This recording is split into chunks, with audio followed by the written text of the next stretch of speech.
ম্যাচের শেষ বাঁশি বাজতেই মুখের মাস্কটা খুলে ডাগ আউটের দিকে হেঁটে গেলেন লুকা মদ্রিচ। ঘরের মাঠে কিংবদন্তির শেষ ম্যাচে এমন পারফরমেন্সে তখন বুঁদ পুরো গ্যালারি। একটু রয়েছে করতালি দিয়ে তারা অভিনন্দন জানান লুকাকে। শেষ সুরের মূর্ছনায় ভেসে যান মদ্রিচও।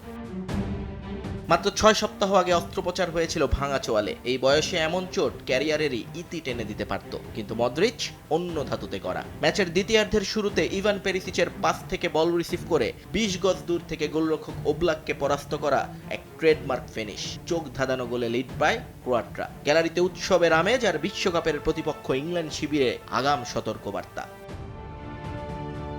জয় মাঠ ছাড়লেও জ্লাতকো দালিচের কপালে চিন্তার ভাঁজ কিন্তু কমেনি। আমেরিকার বিমান ধরার আগে রক্ষণের ফাটলগুলো স্পষ্ট হয়ে উঠেছে আরও। মাতেও কোভাচিচ কিংবা জোস্কো গার্দিওলরা ইনজুরি কাটিয়ে এখনো পুরোপুরি চেনা ছন্দে ফেরেনি। মার্টিন বাতুরিনার এক ভুলে আন্দ্রাজ স্পোরার যখন স্লোভেনিয়াকে সমতায় ফেরান, তখন ক্রোয়াটদের হারিয়ে যাওয়া ফর্ম নিয়ে প্রশ্নটা আরও জোরালো হয়। গোলরক্ষক ডমিনিক লিভাকোভিচ দুর্দান্ত 4টি সেভ না করলে ম্যাচের গল্পটা অন্যরকমও হতে পারত।